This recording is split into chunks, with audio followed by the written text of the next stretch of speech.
Hyderabad యూసుఫ్గూడలో real estate వ్యాపారి murder case దర్యాప్తులో సంచలన విషయాలు వెలుగులోకి వస్తున్నాయి. పాత కక్షల నేపథ్యంలోనే నాగర్ కర్నూలు జిల్లా కొల్లాపూర్ మండలం సింగోటం గ్రామానికి చెందిన పుట్టా రామును దుండగులు దారుణంగా హత్య చేసినట్లు తేలింది. గతంలో ఆటో డ్రైవర్గా పనిచేసిన రాము ఇటీవలే రియల్ ఎస్టేట్ వ్యాపారంలోకి దిగాడు. బీజేపీ కార్యక్రమాల్లోనూ చురుగ్గా పాల్గొంటున్నాడు. అయితే రియల్ ఎస్టేట్ వ్యాపారం విషయంలో జీడిమెట్లకు చెందిన మణికంఠ అనే వ్యక్తితో ఏర్పడిన విభేదాలే హత్యకు దారితీశాయన్నది విచారణలో తేలింది.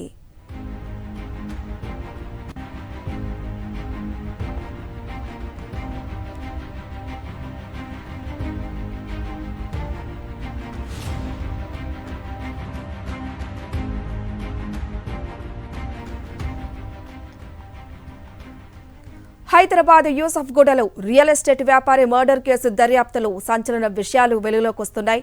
పాత కక్షల నేపథ్యంలోనే నాగర్ కర్నూలు జిల్లా కొల్లాపూర్ మండలం సింగోటం గ్రామానికి చెందిన పుట్టా రామును దుండగులు దారుణంగా హత్య చేసినట్లు తేలింది. గతంలో ఆటో డ్రైవర్గా పనిచేసిన రాము ఇటీవలే రియల్ ఎస్టేట్ వ్యాపారంలోకి దిగాడు. బీజేపీ కార్యక్రమాల్లోనూ చురుగ్గా పాల్గొంటున్నాడు. అయితే రియల్ ఎస్టేట్ వ్యాపారం విషయంలో జీడిమెట్లకు చెందిన మణికంఠ అనే వ్యక్తితో ఏర్పడిన విభేదాలే హత్యకు దారితీశాయి అన్నది విచారణలో తేలింది. ఈ కేసుకు సంబంధించిన మరింత సమాచారం మా ప్రతినిధి సాయికిరణ్ అందిస్తారు. సాయికిరణ్, చెప్పండి. హరిత, బుధవారం రాత్రి జరిగినటువంటి ఈ దారుణ హత్యలో పోలీసులు సీసీ కెమెరాల ఆధారంగా నిందితులను గుర్తించారు. ఇప్పటికే 6గురిని అదుపులోకి తీసుకున్నారు. సింగోటం రాము కొల్లాపూర్ మండలం సింగోటం గ్రామానికి చెందినటువంటి వ్యక్తి. ఇతని అసలు పేరు పుట్టా రాము. అయితే ఇటీవల రియల్ ఎస్టేట్ లో సంపాదించిన తర్వాత రాజకీయాల్లోకి వచ్చాడు. అయితే అతని మిత్రుడితో 2020 నుంచి మణి అనేటువంటి వ్యక్తితో వివాదాలు నడుస్తున్నాయి. సో మణి ఈ నేపథ్యంలోనే అతన్ని యూసుఫ్గూడకి పిలిపించాడు.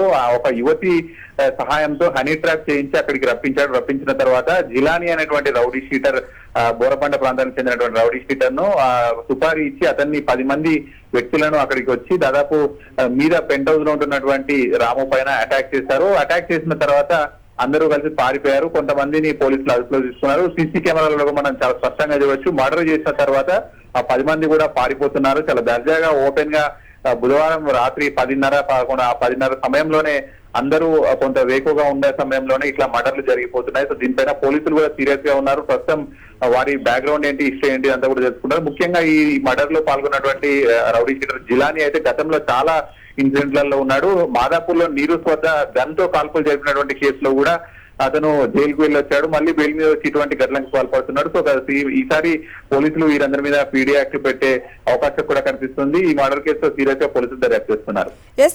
పోలీసుల దర్యాప్తులో ఏం చెప్తున్నారు? అసలు దీని వెనక ఎంతమంది ఉన్నారు అనే దానిపై ఏమైనా క్లారిటీ ఉందా? మొత్తం 10 మంది ఉన్నారనేది పోలీసులు గుర్తించారు. ఇప్పటికే 10 మందిలో ముఖ్యంగా మెయిన్ నిందితులు అయితే మణికంఠ రాముతో ఫ్రెండ్ అతడు. కానీ 2020 నుంచి కొంత నగదు లావాదేవీలో గొడవలు వస్తున్నాయి. అయితే ఈ మణికంఠ జిలానీ అనే రౌడీ షీటర్ కు సుపారీ ఇచ్చినట్టు తెలుస్తుంది. యూసుఫ్గూడకు రాముని పిలిపించిన తర్వాత ఈ 10 మందితో కలిసి మర్డర్ చేపించారు. సో మరి మణికంఠ వెనకాల ఇంకెవరైనా రాజకీయ శక్తులు ఎవరైనా ఉన్నారా, లేకపోతే మణికంఠని ఆర్థిక లావాదేవీల కారణంగానే అతన్ని హత్య చేయించాడా అనేది కూడా ప్రస్తుతం పోలీసుల దర్యాప్తు కొనసాగుతుంది. సాయికరణ్, ఎప్పటి నుంచి వీరి మధ్య విభేదాలు ఉన్నాయి? ఇంకేమన్నా కారణాలు ఏమైనా ఉన్నాయని పోలీసులు ఏమైనా చెప్తున్నారా?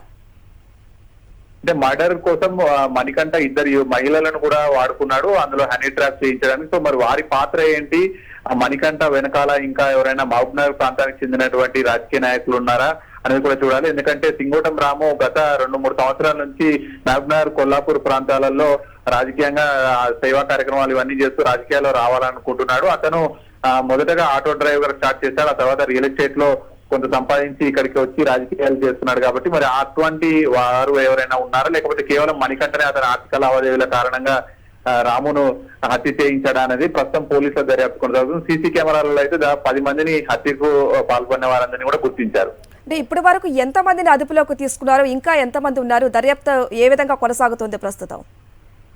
ఇప్పటి వరకైతే జూబ్లీహిల్స్ పోలీసులు ఈ హత్య కేసులో 6గురిని అదుపులోకి తీసుకున్నారు. అందులో ప్రధానితుడు జిలానీతో పాటు మిగతా హత్యకు పాల్పడ్డ వాళ్ళంతా ఉన్నారు. అందులో కొంత మైనర్లు కూడా కనిపిస్తున్నారు. అలాగే మెయిన్ గా ఈ సుపారీ ఇచ్చినటువంటి మణికంఠ అనే వ్యక్తి మాత్రం అతను ఇంకా దొరకలేదు. అతని కోసం పోలీసులు చేస్తున్నారు. ఇంకా కొన్ని టీమ్స్ కూడా ఫామ్ చేశారు.